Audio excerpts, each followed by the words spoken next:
Bien, queridos oyentes, ya estamos de nuevo aquí en Radio Libertad Constituyente con una nueva emisión improvisada de Periscope y os damos la bienvenida a este segundo bloque en que, podrán enviarle sus preguntas a don Antonio y en que, en primera instancia, ya que hoy es un día especial por el Brexit,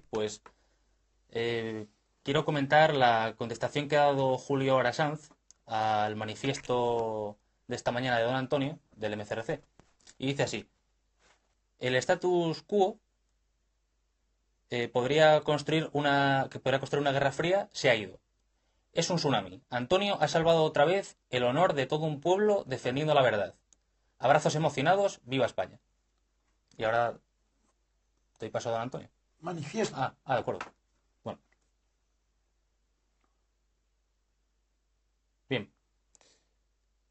Dice así: vuelve la esperanza a la política. Ha tenido que ser una de las naciones vencedoras del totalitarismo la que nos vuelva a dar otra lección de sabiduría política. Enhorabuena a todos los repúblicos españoles. Felicidades a todos nuestros asociados al MCRC. Hemos sido el único centro de reflexión y de acción política que, en España, ha pedido a los británicos que abandonaran la corrupta y desorientada Unión Europea. Una vez más, el análisis político de don Antonio ha sido infalible.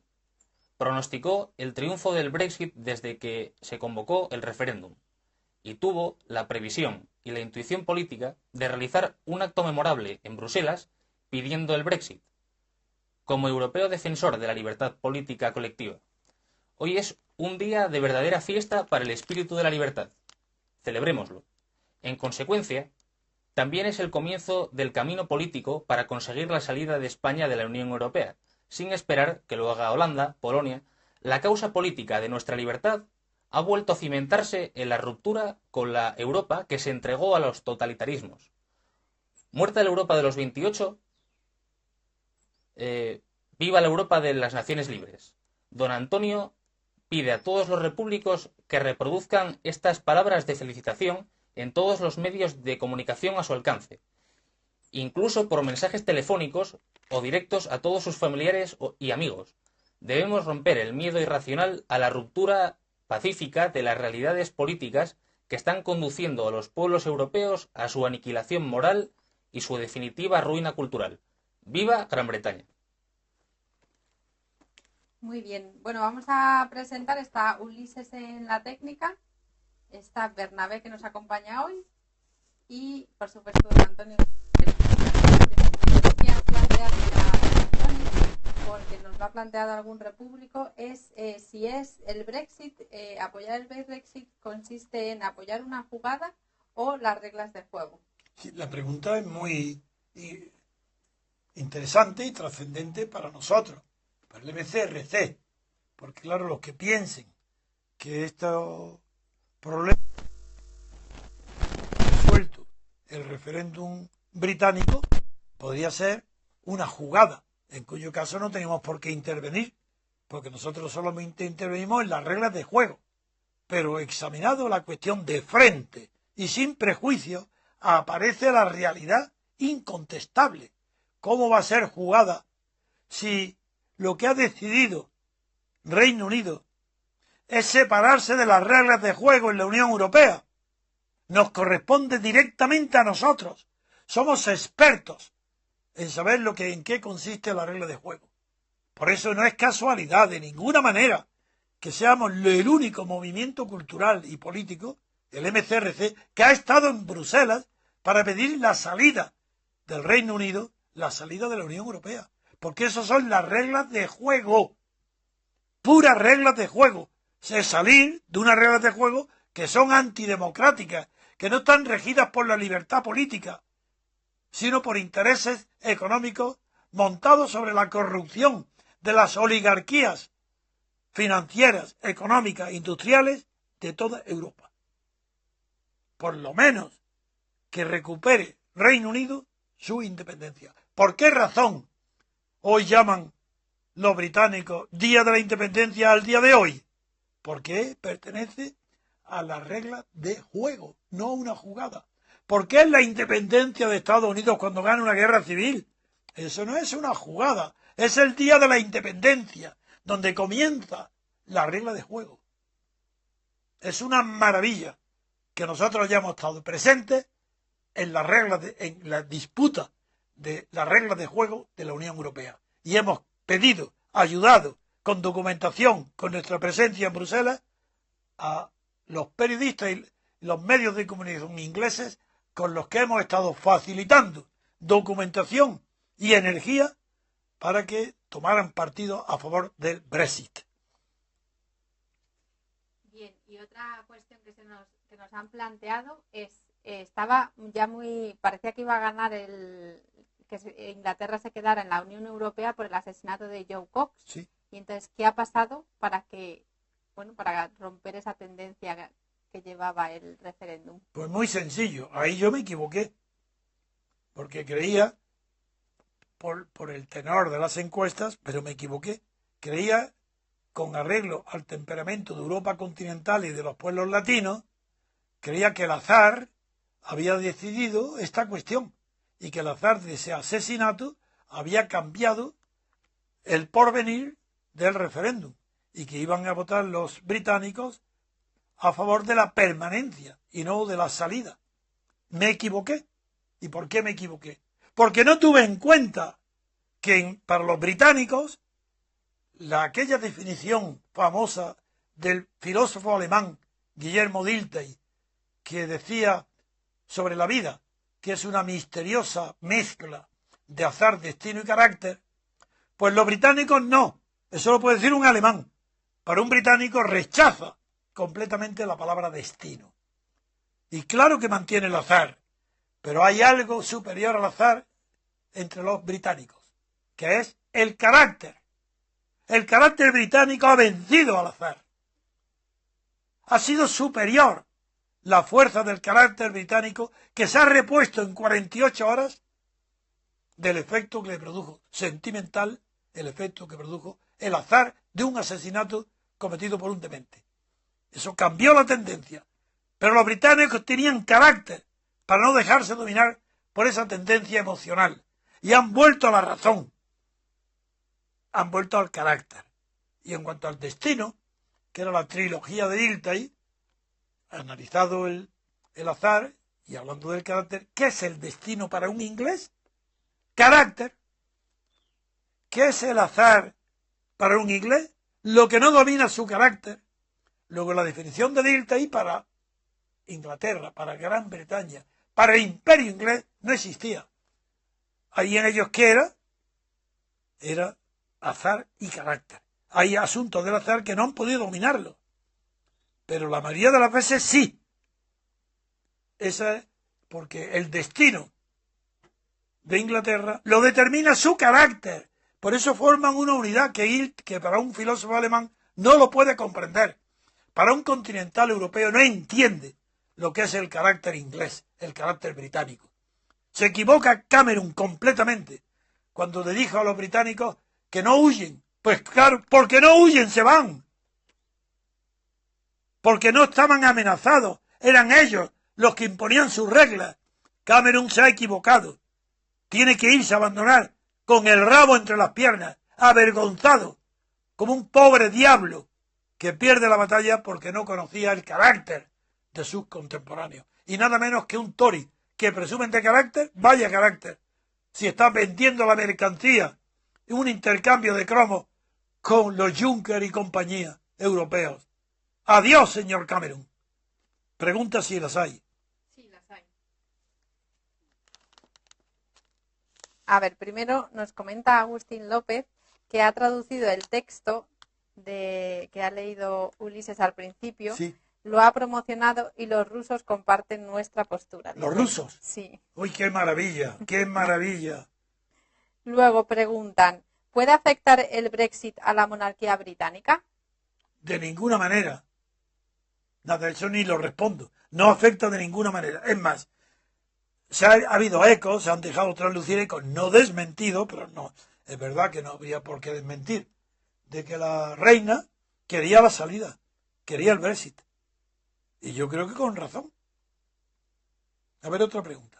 Otra pregunta, dice, ¿a qué achaca que el 68% de los mayores de 65 años voten por la salida y solo el 18% de los jóvenes? Es muy claro. Los jóvenes actuales, no solo de la Europa continental, sino también de las Islas Británicas, los jóvenes son inconscientes. Mientras que los mayores, de 40 o 50 años, saben lo que es la independencia. Saben lo que es la libertad política, que la tienen conquistada. Los jóvenes no. Los jóvenes creen que lo que tienen es libertad política, pero de Europa no viene libertad política ninguna. ¿De qué va a venir? ¿Dónde están las tradiciones de libertad en el continente europeo? Uno, decirme un solo pueblo europeo que tenga tradición de libertad. Se suele citar a Francia. ¿Desde cuándo? ¿Será desde el fracaso de la Revolución Francesa? ¿Acaso no se recuerdan las célebres disputas entre Burke y Tom Paine? ¿Es que acaso no se recuerda ya que los ingleses y los británicos han defendido siempre la libertad política por encima de la igualdad? ¿Es que acaso se ignora la diferencia entre el laborismo y la socialdemocracia cobarde continental? No. Empieza una nueva vida. Por eso en Gran Bretaña, por eso le llaman Día de la Independencia. Pero para nosotros comienza una nueva esperanza. Lo repito y lo repetiré. Hoy comienza la posibilidad real en España de volver a la lucha por la conquista pacífica de la libertad política colectiva, la que quedó interrumpida a finales del año 76. Hoy, 40 años después, la emprendemos. Y qué casualidad, la emprende el mismo hombre, los mismos independientes que me rodearon entonces. Hace 40 años. Seguimos. La antorcha la tengo en la misma mano. Vamos a conquistar la libertad política en España. No importa la edad que tenga. Aquí es a los jóvenes a los que me dirijo. A los que no están corrompidos por los jóvenes de Podemos, ni por los indignados del 15M. Eso es corrupción. El que se indigna sin saber nada de las causas que lo indignan es un tonto, no es un sabio. De ahí no puede venir nada. Porque nosotros sí sabemos cuáles son las causas, no que nos indignan, que nos sublevan a la acción. ¿A la acción contra quién? ¿Contra la corrupción? No. Conocemos las causas de la corrupción. Que en España no hay libertad política, porque no hay separación de poderes, ni hay, sobre todo, representación política. ¿Y qué aporta ahora Pablo Iglesias? Al grito no nos representan, ahora Pablo Iglesias sí, yo os represento, ¿verdad? ¿Es que ha cambiado acaso la ley electoral? No. ¿Qué es lo que ha cambiado? El oportunismo de Pablo Iglesias. Nada más. Todo continúa igual. Adelante nosotros para la conquista de la representación política, que en España no la hay. Fuera, muera la integración de las masas en el Estado. Ideal de Franco, Hitler, Mussolini. Ideal del rey Juan Carlos. Ideal de esta monarquía de partidos. Ideal de este parlamento, que no es parlamento ni es nada más que un eco de los partidos políticos, de las listas de partidos. Vamos a destruir, a demostrar que eso no es representación. Queremos una representación como en Inglaterra, pero a doble vuelta. Mejor que la francesa, porque no queremos que el Estado financie a ningún partido. Y en Francia los partidos, aunque la representación francesa es auténtica, queremos ser como ellos, pero los partidos no tienen que estar financiados por el Estado. Porque un partido financiado por el Estado pertenece a quien le paga. Los partidos tienen que estar financiados por ellos mismos. Y si hay campañas electorales caras, se suprime la carestía en las campañas. ¿Cómo? Haciéndolas pequeñas, prohibiendo los carteles y que el Estado preste gratis, gratuito, y los medios de comunicación, todos, los periódicos también gratuitos, presten sus espacios para las campañas electorales. Ya que si viven durante 4 años sin pagar nada de las noticias que les provocan los partidos políticos, que al menos durante 10 días o 15 días le ofrezcan espacios gratuitos. Que las campañas electorales cuesten 0. Se acabó el pretexto de robar y corromper para el partido. Eso es mentira. Otra pregunta.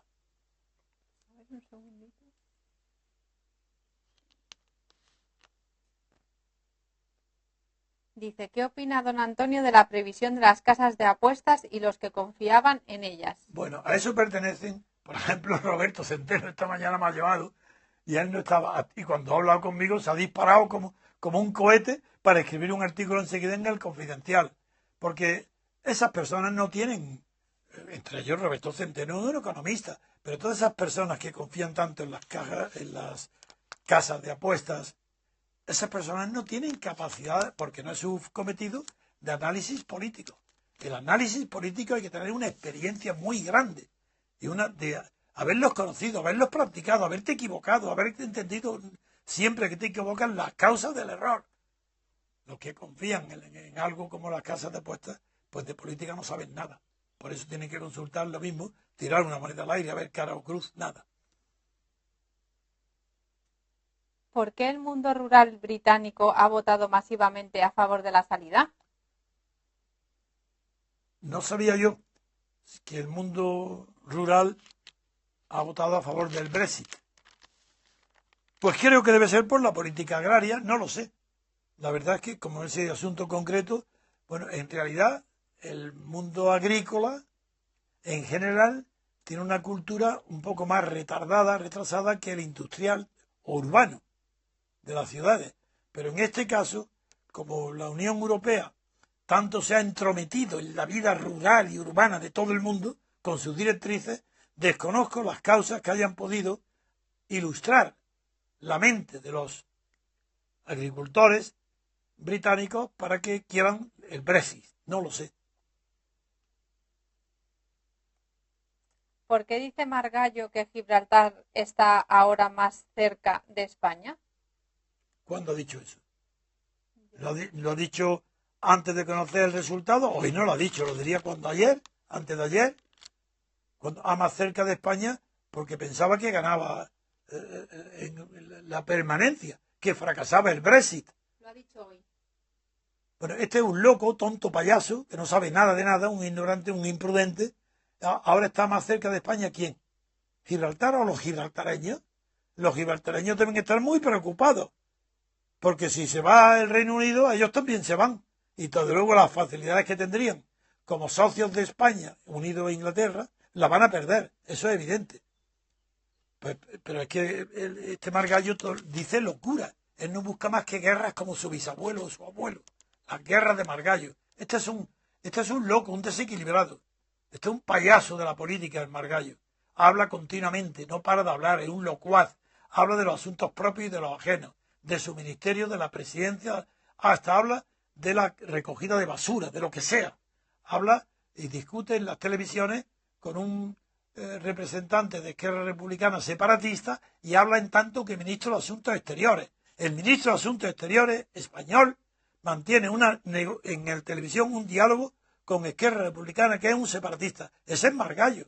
Es un loco, un tontarrón, un vanidoso. Es un gallo de vanidad y nada. No vale nada, es un desequilibrado. Si el 30% de abstencionarios ingleses no vota, ¿a qué se debe? Bueno, eso tampoco está mal, ¿eh? Eso es un dato simpático. Porque yo creo que sí, que el que no vota en el Reino Unido debe ser más abstencionario que abstencionista. Creo que la palabra está bien empleada. Y Inglaterra no es una democracia. Inglaterra es un régimen casi perfecto parlamentario, donde existe representación política imperfecta, porque existe la representación política en el Parlamento inglés por representantes de distrito elegidos por mayoría simple o absoluta, pero por mayoría simple también. Y un diputado que es elegido por mayoría simple, menos de la mitad de los votantes, pues no es perfecta. No puede estar representando a todo el distrito, a todo el censo, a los que votan y a los que no. Representa solamente a los que le han votado a él. Por tanto, no es una representación perfecta. Creo que por esa razón tiene que haber siempre un alto número de abstencionarios en el Reino Unido, puesto que el abstencionario quiere que todos los distritos y todos los habitantes de un distrito puedan ser representados por sus diputados, lo cual exige, para que eso sea posible, que si no tiene mayoría absoluta en la primera vuelta, se celebra una segunda vuelta como en Francia, y ahí sí tiene necesariamente la mayoría absoluta. Como en Francia rige el principio de la mayoría simple, se produce la paradoja de Arrop, el economista de economía, el no premio Nobel de economía, que sí, ahí no puede, con la mayoría simple, no se elige, no hay más que dos opciones, porque el que ha perdido, el diputado que ha perdido en mayoría simple, no tiene una segunda oportunidad para que sus votantes se rehagan y en vez de votar con el sentimiento, con el corazón, como es inevitable, utilicen su razón para darle la mayoría absoluta a aquellos que en la primera vuelta no le dieron. Por eso creo que sí, que hay abstencionarios con razón en el sistema británico, porque la representación existe, pero no es completa, no es perfecta, porque es la elección del diputado por mayoría simple. ¿Puede dar un poco de luz de lo que va a pasar en Gran Bretaña? Porque en los medios españoles solo meten miedo. No tienen ni idea. Es una esperanza, es todo lo contrario. Ni los periódicos españoles, primero, es que no hay derecho. El asunto más importante del mundo europeo, y tal vez para el mundo total, para China, para Japón, para Estados Unidos, para América del Sur, quizás el asunto número uno hoy en las noticias mundiales era el referéndum sobre el Brexit. ¿Qué hacen los periódicos españoles? Ni una sola palabra en la primera página de los periódicos, porque no saben. Van a remolque de los acontecimientos. No saben, no tienen ni siquiera analistas que planteen las distintas opciones. No hablan. ¿Y ahora de qué vienen? ¿A meter miedo? Claro. ¿Miedo de qué? Si no conocen nada, no tienen ni conocimiento para meter miedo. El miedo que meten, que es para niños, asustar niños o asustar a personas ya acobardadas por el solo hecho de existir en España. Tienen miedo de existir, porque tienen miedo de la libertad. ¿Cómo se puede tener miedo de la libertad si no tienen miedo a la existencia? No merecen vivir si tienen miedo a la libertad. Por eso los periódicos españoles son catetos, están fuera del mundo, están fuera de juego, no hablan sobre los problemas esenciales, no saben lo que está pasando ni va a pasar en el mundo, y están preocupados de si Rajoy o si Podemos. Vamos, otro asunto. ¿Cómo exigir un Spanxit o presionar al gobierno para llevarlo a cabo? En España. Sí. En primer lugar, aunque esta mañana he visto al leer el Ulises el manifiesto, he visto que España tiene que emprender ese camino sin esperar a Holanda o a Polonia. No, eso ha sido un error, una precipitación, porque no he pensado nada. Si eso lo he hecho en 2 minutos. No, España tiene ahora que tener paciencia.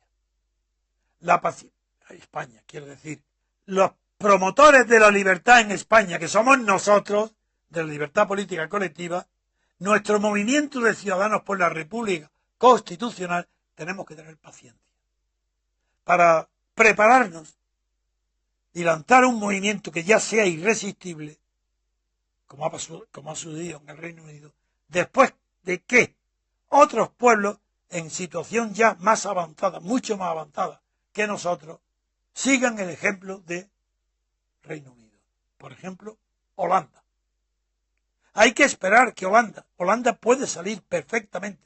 Y eso sí que sería la estocada en el corazón de Europa. Holanda no es Luxemburgo ni Bélgica. Holanda es uno de los centros prioritarios del concepto europeo, del concepto de Europa. Sirvió de ejemplo para tantas cosas, entre otras para Leningrado, la construcción de Pedro el Grande. Fueron a Holanda a impregnarse del espíritu industrial, innovador y creador de Holanda. Holanda es el próximo país que hay que apoyar. Y lo haremos. Y si conservaré, haré todo lo posible, iré a Holanda también a apoyar Nexis, la salida de Holanda. Y luego iremos a Irlanda, porque Irlanda, el nexo de Irlanda del Norte con el Reino Unido es tan grande desde el punto de vista económico y cultural que será difícil que Irlanda del Norte resista permanecer en la Unión Europea después de la salida del Reino Unido. Y después de Holanda e Irlanda, está Polonia. Si Polonia, siendo un país muy parecido en población a España y de la misma religión católica que España, aunque más atrasado económicamente que España, está a las puertas ya Polonia de salirse. Porque allí tiene un gobierno más nacionalista. El español no es ni nacionalista, ni internacionalista, ni europeísta, ni nada. El gobierno español no es nada. No tiene nada, nada más que la ideología del poder. Fascismo, continuación del fascismo. ¿Y qué es Pablo Iglesias? Reencarnación del fascismo. Hay que decir las cosas claras a todo el mundo para orientarlo hacia la verdad, que es la libertad política colectiva. ¿El Brexit afectará en el 26J? Creo que sí.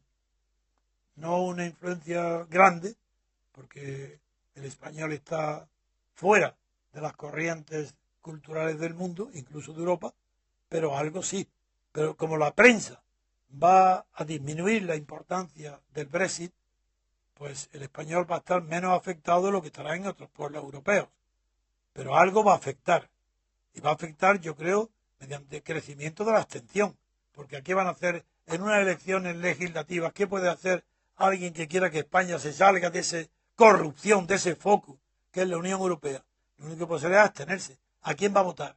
¿A Pablo Iglesias, que era eurodiputado, un creyente en la unidad de Europa, no de la libertad, de la Unión Europea, de la política europea?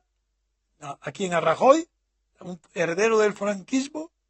¿A quién? ¿A Sánchez? Pero si Felipe González, que es el renovador, refundador del socialismo sin Carlos Marx, que es el socialismo del Partido Obrero Español, es un vendido total al imperio del capitalismo más duro del mundo, de Estados Unidos, sí, y de toda Europa. Otra pregunta.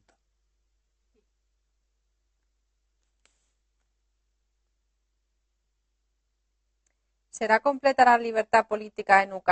¿No prevalecerá el nacionalismo y la xenofobia? No. En Inglaterra fracasó todo intento de aproximación con el nazismo, con el nacionalismo, con el racismo. No. No hay ningún temor. Eso lo dirán los periódicos españoles. Es verdad que hubo coqueteo de los aspirantes a la corona de Eduardo con Hitler, pero eso se acabó. Ahí está la figura de los reyes ingleses y de Churchill para demostrar quiénes son los británicos ante el nacionalismo tipo continental. Un nacionalismo inglés, por supuesto, siempre lo ha habido. Bajo el nombre del imperialismo, cuando Inglaterra tenía dominio del mundo, lo que había alimentándolo era un fuego nacionalista, un orgullo nacionalista, que no se parece en nada ni a los populismos, ni a los nacionalismos actuales, ni los del continente europeo. Pablo Iglesias declara que reitera su compromiso con la UE, pero que necesita cambios. ¿Qué opina? Un tonto, un ignorante, retira su compromiso, que eso lo ha dicho ahora, después de conocer que se va el Reino Unido, seguro, sí. Porque lo ha dicho que reitera su compromiso. Claro, si era un parlamentario de Estrasburgo, pero ¿de qué va a hablar? Él es un eurócrata, que es el peor que ser burócrata. Él no sabe de eso nada, ni conoce los antecedentes, ni conoce el origen del movimiento europeo, ni sabe quién era Spinelli, si es que de estas personas que yo hablo ni conoce su existencia, ni conoce los discursos de Churchill, ni los de Thatcher, no sabe nada. Y de lo que opina él, figúrate qué importancia tiene lo que él opine. Como el Rejón, o como Monedero, o como la Vescanza, pero ¿qué pueden decirnos esas personas tan ignorantes y tan temerarias cuando hablan? Nada. ¿Ha dado Nigel Farage un ejemplo de cómo reventar el sistema desde dentro? Sí, pero él no esperaba tanto éxito, porque él no tiene tantos partidarios. Es verdad, él tiene un 12% aproximadamente de partidarios. Y sí, ha dado un ejemplo de cómo puede reventarse desde dentro un sistema político de unión con la Europa, porque el sistema político británico no va a cambiar. Lo que sí va a desganchar.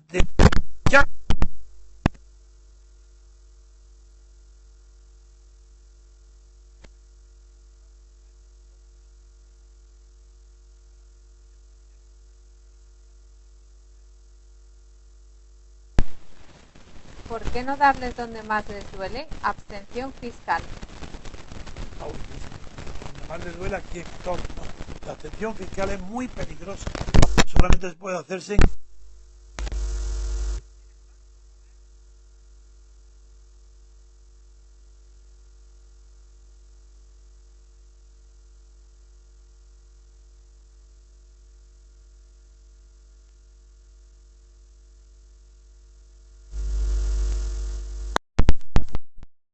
y lo vuelve a enganchar. Sí, Venga. ahora se oye. A Sí. ver si me contestan. No, no lo oye. Pero se desengancha. Ahora, venga, ya Sí. podemos continuar. La pregunta era, ¿por qué no darles donde más les duele? Abstención fiscal. He respondido esa pregunta diciendo que esa es una medida muy, muy peligrosa y solamente debe utilizarse en casos extremos y como último cartucho. Es decir, con los ejemplos que tenemos en la historia, y el más ilustrativo de todos es el de la Revolución Francesa al principio, cuando se reunió la Asamblea del Tercer Estado y se llamó a sí misma Asamblea Nacional sin serlo, el abate Sía ya amenazó con la abstención fiscal si no venían a reunirse los demás órdenes y se votara por cabezas. Y se rindieron, ganó. Pero claro, para eso tenía que, primero, estaba ya la primera parte de la jugada ganada, que reuniera en una asamblea todo el tercer estado, con una representación auténtica. Ahí, claro, que pueden amenazar, dice, o proclamamos, a los ciudadanos le pedimos que no paguen, y eso no lo puede resistir ningún estado. Eso es maravilloso. Y tiene poco parecido con el hecho de que los individuos solos, no colectivos enteros, decidan no pagar fiscalmente, porque el Estado puede entonces tomar represalias individuales.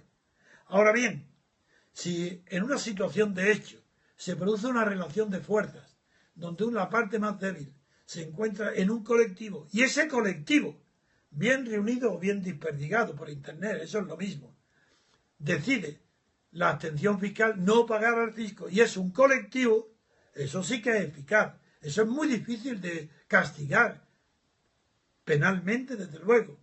Eso sí sería eficaz, pero previamente hay que tener el poder de haber tenido un colectivo, y que sea el colectivo el que decida no pagar los impuestos. Nunca una persona sola, aislada, está perdida si lo hace. Don Antonio, ¿el voto de los mayores aleja la repugnante socialdemocracia de Reino Unido? Sí, el voto de los mayores es el que se ha ido de la socialdemocracia continental, que de origen es alemán, pero la practica también Holanda en Francia, y no digamos el Partido Socialista Obrero Español. Afortunadamente en Italia hay menos posibilidades porque ha desaparecido. El Partido Socialista no existe en Italia, pero ha subido, esas personas están dentro del Partido Demócrata de Renzi, que está ahora también en peligro. Así que nada, hay que ir sin ningún temor a apoyar a las personas mayores que en España también saben y conocen la traición del PSOE, de la socialdemocracia alemana, Willy Brandt, que pagaron y financiaron todos los gastos y toda la carrera de Felipe González, si era Isidoro bajo Franco. Y ese franquista llamado Felipe González fue pagado por la socialdemocracia alemana. Willy Brandt, Helmut Schmidt. Pues sí, a eso hay que darle la lección. Ahora esa socialdemocracia es nuestro enemigo, porque no quieren la libertad. Nosotros queremos la libertad. Y ellos lo que quieren es la corrupción y el poder. Mejor dicho, el poder para corromperse. Bien. Dice, ¿las lágrimas de la mujer de Cameron esta mañana denota que su retirada va en serio? Creo que sí, va en serio. No es como Felipe González, que se retira en el Congreso aquel para que lo llamen, perdidos porque no tienen cabeza visible, y vuelve para decir, renunciamos al marxismo. Bien, bravo, todo el socialismo detrás, fuera el marxismo. Esa es la socialdemocracia. El marxismo era respetable.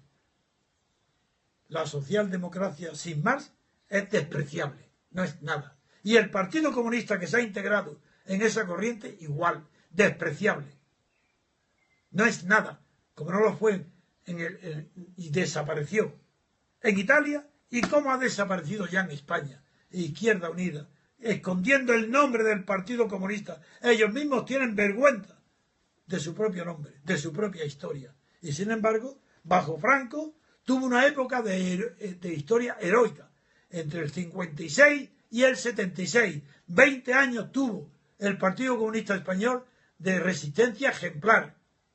Y eso lo ha tirado todo por la borda Santiago Carrillo para seguir los pasos corruptos de Felipe González. ¿Se materializa la dicotomía nación y libertad frente a socialdemocracia estatista? ¿Repite la pregunta? Sí. Dice, ¿se materializa la dicotomía nación y libertad frente a socialdemocracia estatista DUE? Sí, se ve bien claro, sí. No había entendido. Hay una materialización, quiero decir, una plasticidad que se ve como la nación, que es fundamentalmente el Reino Unido, es una nación. La parte estatal, esa es la tesis de Dalmacio Negro, más exagerada en su visión que yo, porque yo considero que también está el Estado, pero mucho más débil es el Estado británico que el Estado del continente europeo. Pero la nación sí, el concepto de nación está muy presente en las Islas Británicas, en el Reino Unido. En cambio, en Europa no hay más que Estado. Las naciones mentira. Si el fascismo y el totalitarismo y hoy Podemos son estatistas, si apelaban a los sentimientos nacionales como hoy Podemos apela al sentimiento transversal, no de clase, transversal, que es el de la nación, apela para subir al Estado, para hacerse estatalista. Sí, esos son los Hitler, Mussolini, Franco y Pablo Iglesias. No digamos los herederos de Franco, que es Rajoy y compañía, o bien Felipe González y sus sucesores. El único que rompió esta materialización, no en cuanto al duopolio del dúo nación-estado, sino en cuanto a la superación de la guerra civil falsa, que fue el consenso, fue Zapatero, que porque su abuelo estuvo en la guerra civil creyó que tenía que resucitarla, y la ha resucitado la guerra civil, y quien coge ese fantasma cadavérico es Podemos. Bien, otra pregunta. Sí.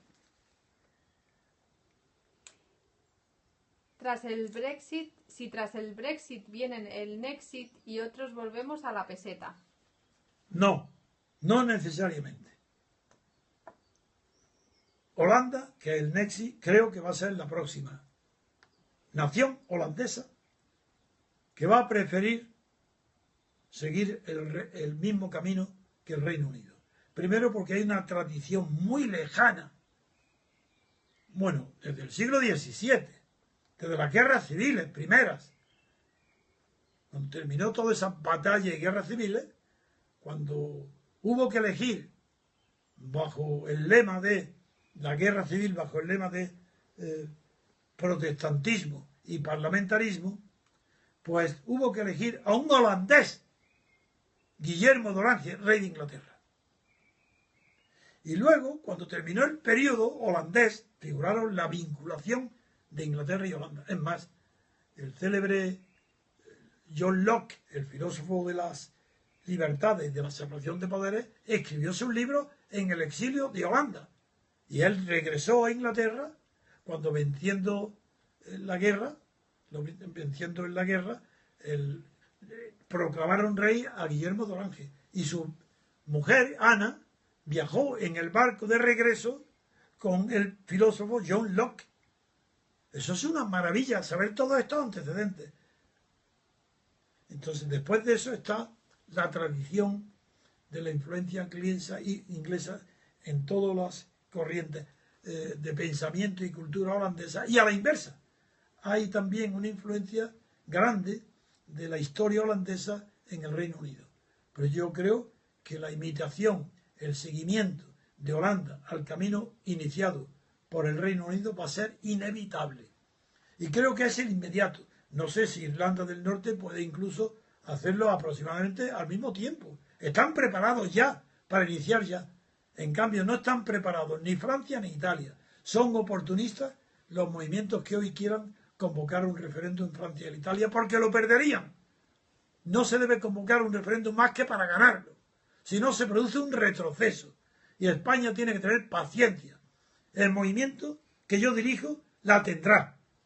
Mientras yo esté con vida al frente de este movimiento, tendremos la suficiente paciencia para esperar el momento adecuado después de haber visto lo que pasa en Holanda, en Irlanda y también en Polonia, donde están mucho más avanzados que el euroescepticismo español para poder dar un golpe de triunfo de la independencia nacional ante el estatismo de la Unión Europea. Si esto es una colección de burócratas con directrices que anulan las libertades nacionales, pero si el nacionalismo no es malo, lo que es malo es convertirlo en estatalismo. Mussolini y Hitler eran totalitarios en el Estado, pero ninguna teoría hay de totalitarismo nacional. Eso no existe. El totalitarismo es un fenómeno de Estado, no de nación.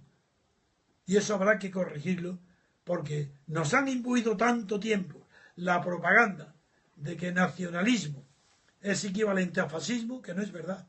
Lo que es del fascismo y el nazismo sale el totalitarismo de Estado, pero no de la nación. Otra pregunta. Rajoy dice que no hay que hacer referéndum, que para eso están los gobernantes. ¿Qué le parece? Hombre, pues me encantaría que fuera verdad, que no haya referéndum, que para eso, es decir, para hacer referéndum están los gobernantes, ¿no? ¿Qué significa este tontarrón? ¿Qué idea ha dicho? Que para eso es para hacer referéndum, la frase, ¿no? Están los gobernantes. Que los gobernantes se reúnan entre ellos y voten un referéndum entre ellos. Es que yo sé que lo que ha querido decir es dejar a los gobernantes, que el pueblo no tiene que gobernar, que quien gobierne, ya lo sé. Hablo de que no saben hablar español, que Rajoy tampoco es culto en el idioma. ¿Cómo puede decir que para eso están los gobernantes? No, tenía que haber dicho sí, que para eso están las elecciones. Es decir, lo que de verdad está en contra del referéndum son las elecciones, no los gobernantes. Pero ahí el subconsciente de un fascista como Rajoy lo traiciona. ¿Por qué ha dicho los gobernantes en lugar de los legisladores? Porque sabe que en toda Europa y en España no hay legisladores, que los que legislan son los gobernantes. Y la prueba es que en estas elecciones donde él se presenta, tienen el inconsciente que en lugar de referéndum, donde hay una participación de la sociedad civil, dice no, para eso están los gobernantes. Y los gobernantes pertenecen a la sociedad política, mejor dicho, a la sociedad estatal, ni a la civil ni a la política. Son traiciones del lenguaje al pensamiento fascista de Rajoy, al pensamiento totalitario de Rajoy. ¿Cómo afecta el Brexit al independentismo catalán? Bueno, es otro golpe. Igual, afectó más el fracaso del separatismo escocés, pero este también afecta. También afecta porque Escocia ha votado, aunque allí ha sido la mayoría contraria al Brexit, pero ha votado un número muy elevado.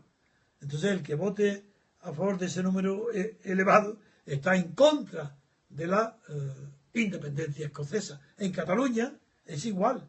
Es decir, el triunfo del Brexit va en contra de las aspiraciones separatistas de los estatalistas catalanes, del Estado catalán.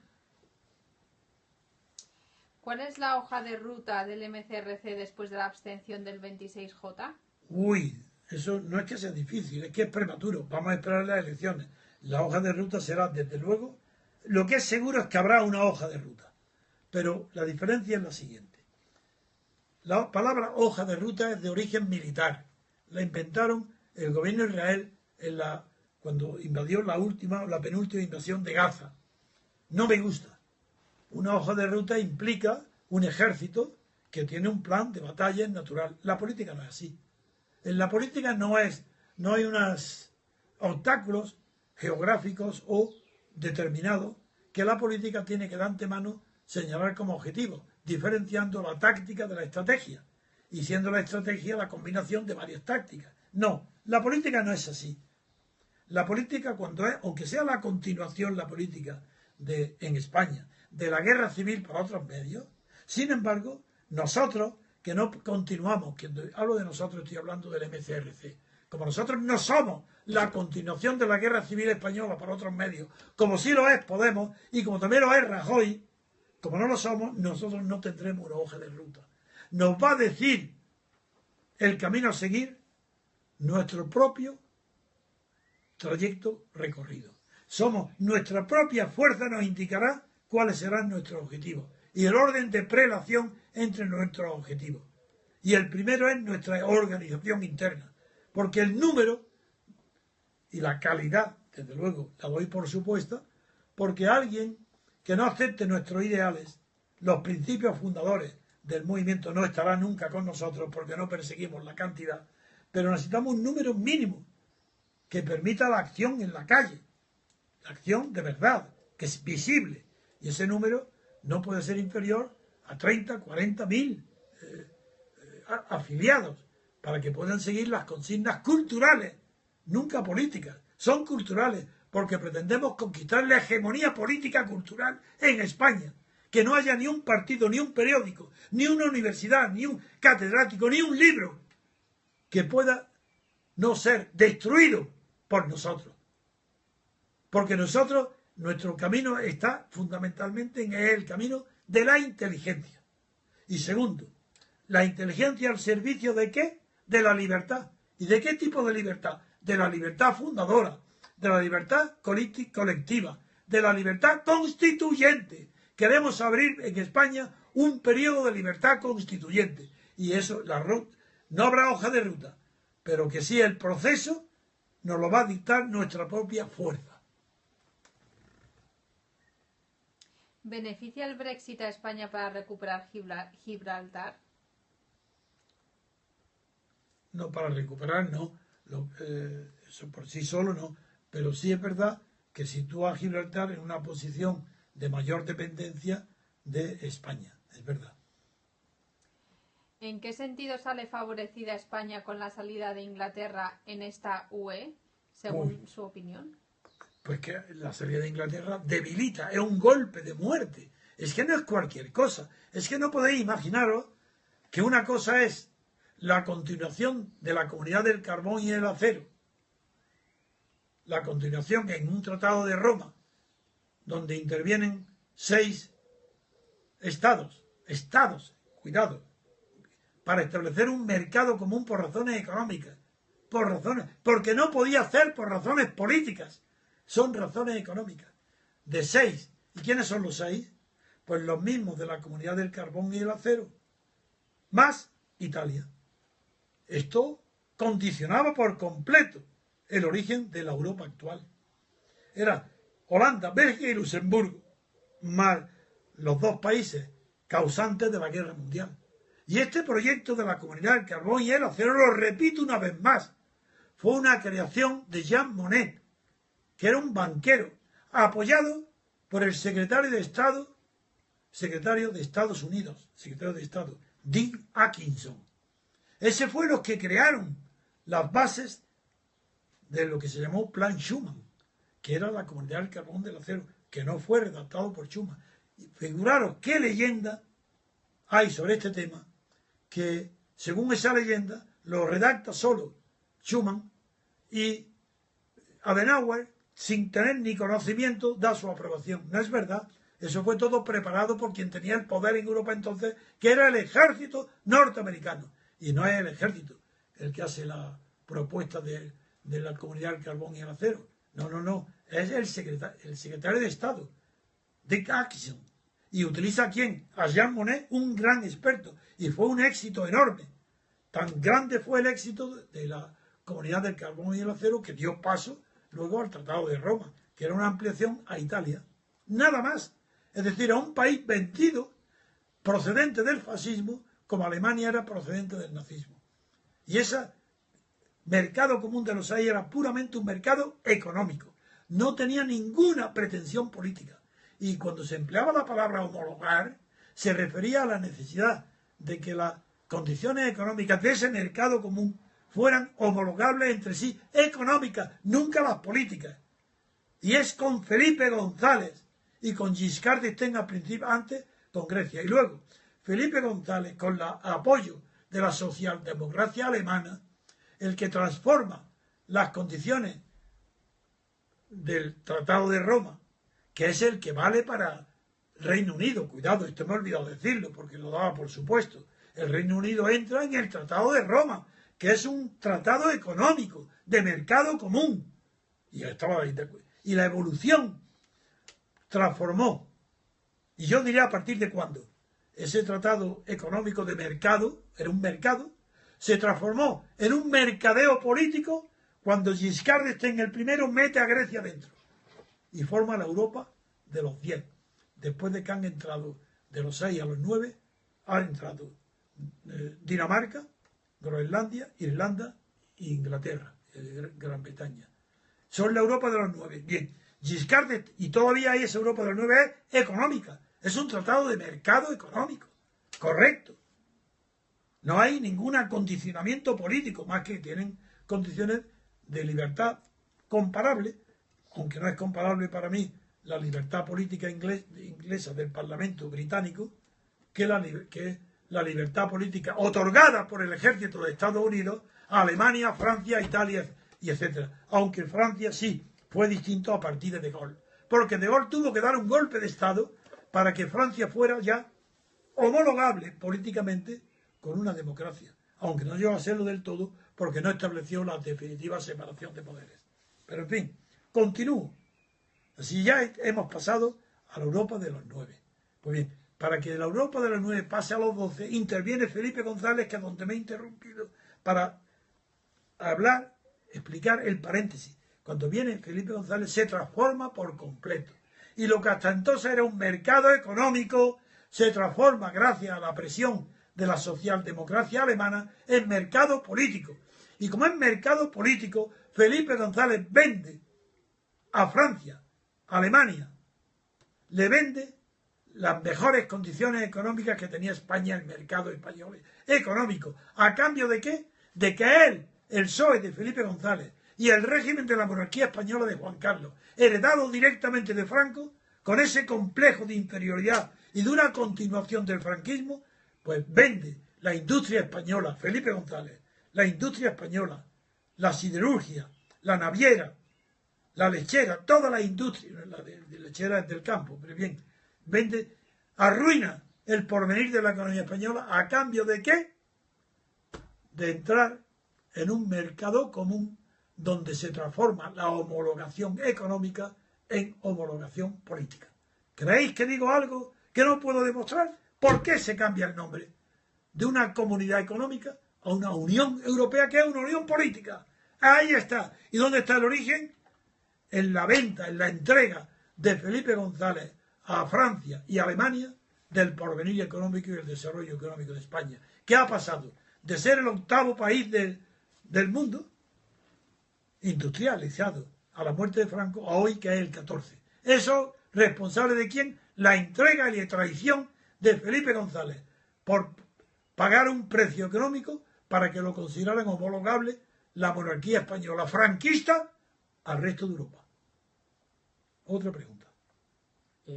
Quería recordar a los oyentes que ya llevamos 50 minutos de emisión en Periscope, pero mañana van a tener una nueva oportunidad de enviar sus preguntas a don Antonio en una nueva sesión de Periscope dentro del marco de los programas dedicados a la extensión activa, y que va a transcurrir a partir de las 8 de la tarde de mañana sábado. Bien, pero podemos continuar 5 minutos más. Sí, unas últimas preguntas y de acuerdo. finalizamos. El Popular y el Santander caen un 20% en bolsa esta mañana. ¿Peligra nuestro sistema bancario? Si peligra no es por esto. Será porque España va a entrar... Bueno, ya hemos dicho que una de nuestras ayudas al éxito del Brexit ha sido enviar a los medios más importantes del Reino Unido las verdaderas cifras de la contabilidad española. Entonces, como las cifras del presupuesto y de las contabilidad española son falsas, y el Producto Interior Bruto ha sido aumentado en un 18,7%, pues es normal que las cifras de la situación bancaria también están en peligro. No será un peligro tan grande como en el que estaba, pero hay peligro. ¿Belfast y Escocia pueden exigir a UCA entrar en la UE? ¿Quién? Belfast y Escocia. Belfast. Belfast es Irlanda del Norte, ¿no? Belfast ¿Pero y qué dice? Escocia pueden exigir a Reino Unido entrar en la Unión Europea. No, no pueden. No, porque no tienen independencia. No, no Claro. pueden. Mm. Ni en el Reino Unido, ni en la UE admitirían esa negociación, nada. Pero la Unión Irlanda del Norte sí, porque entró, con Inglaterra entró, pero Escocia no.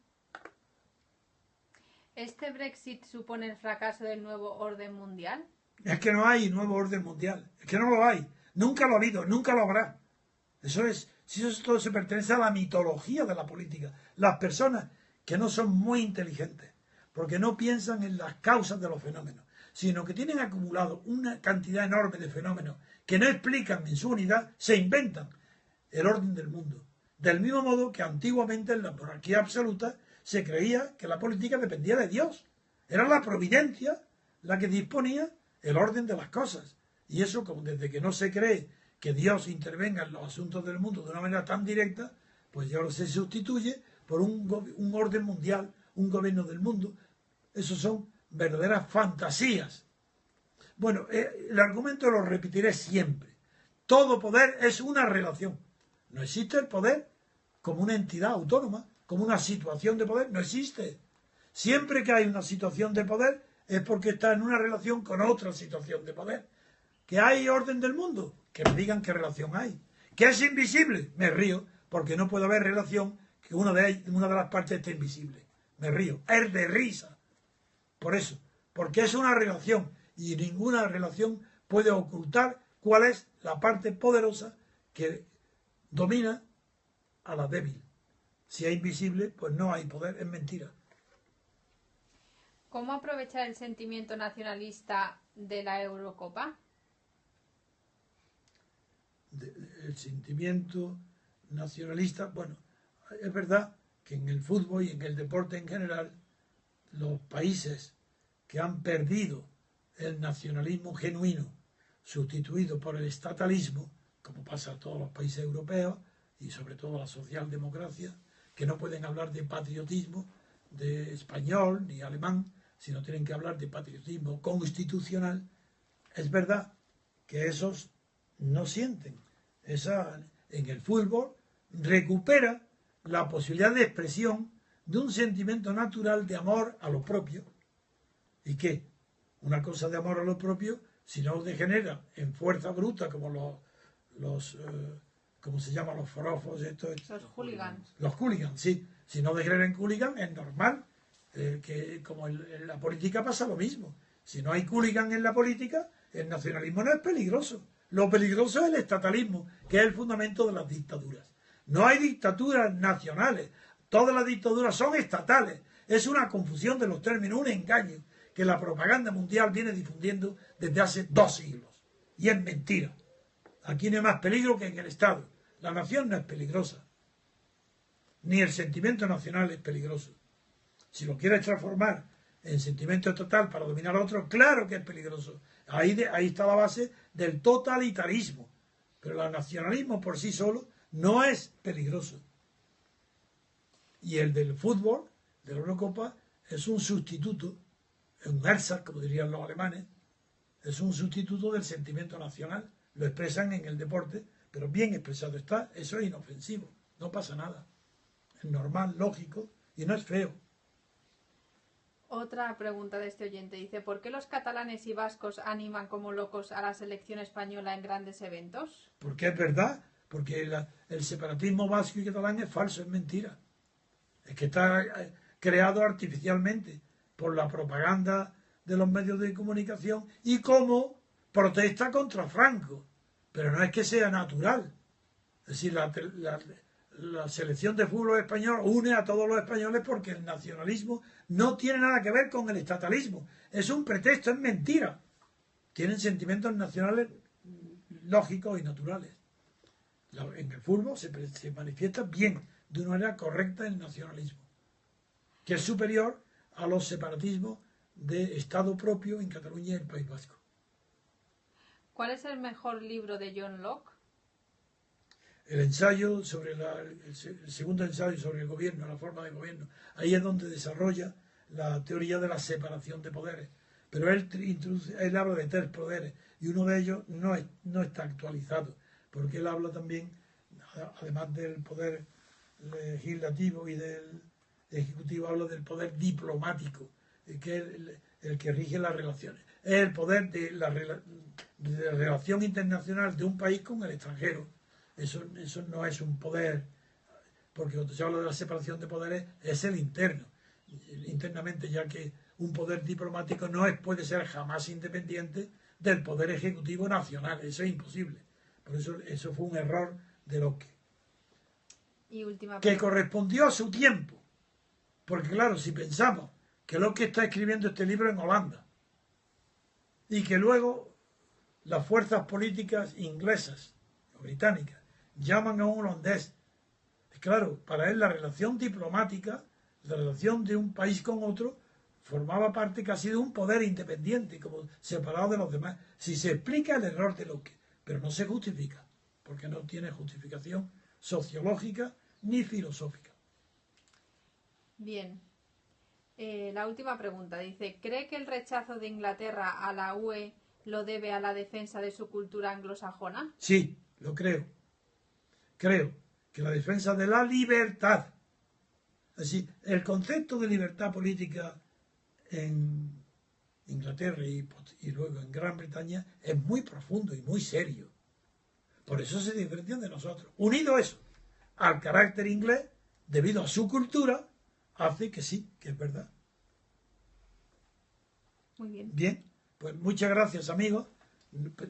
No puedo disimular mi alegría, mi entusiasmo, y que os necesito a todos que multipliquéis por 100, cada uno por 100, los efectivos de nuestro movimiento, porque yo os aseguro que como multipliquemos, la libertad la vamos a ver mucho más cerca de lo que piensa nadie, muy cerca, pero vamos a seguir atentamente, yo lo seguiré, y si tengo que viajar, viajaré a Holanda, a Polonia, a Irlanda, iré, y tomaré contacto con los centros neurálgicos de poder que quieran separarse de la Unión Europea. Lo haré por vosotros, por mí y por España. Gracias. Pues bien, queridos oyentes, aquí concluye esta emisión de hoy de Radio Libertad Constituyente. Les recuerdo de nuevo que mañana sábado va a haber una nueva sesión de Periscope a partir de las 8 de la tarde, dedicada a la abstención activa. Y de paso, pues les pedimos que se suscriban a nuestro canal en iVoox. Y les recordamos que ya pueden conseguir la obra de Don Antonio, editada por Ediciones MCRC, a través del enlace que van a encontrar en la descripción de este mismo podcast a diariorc.com. Y sin más, despedimos la emisión hasta mañana sábado. Buenos días.